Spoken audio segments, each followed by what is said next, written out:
we're not a team that's just going to roll over, especially with Matt as your captain. You don't just roll over and give up on a season. Although they sit 6 points out of 8th place, the Leafs are running out of real estate. With only 17 games left on the sked, the task is monumental. Yeah, it's big.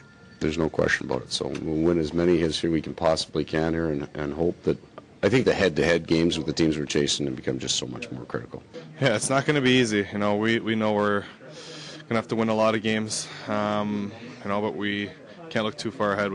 Interim GM Cliff Fletcher made no secret about it. The club would be sellers on trade deadline day.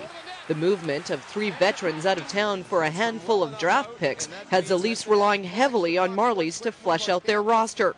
But it's the veterans who will be called upon heavily as they make the push. Perfect example of it was last night when Matt's carried us on his shoulder. I mean, we're going to need that from everybody and contributions from everybody if this thing's really going to happen. The higher end guys now, and that's who you want on the ice, and that's who you want to put that pressure on. The fact of the matter is, it almost becomes in some ways easier to run the bench because you're putting the big guys out in almost every important situation. A lot of guys have played a lot this year, and obviously some guys' roles will change and you'll be relied on a bit more. But these guys coming out from the Marlies they filled in nicely. Just to give you an example of how hard this quest will be, take for example Buffalo, who currently holds down 8th place.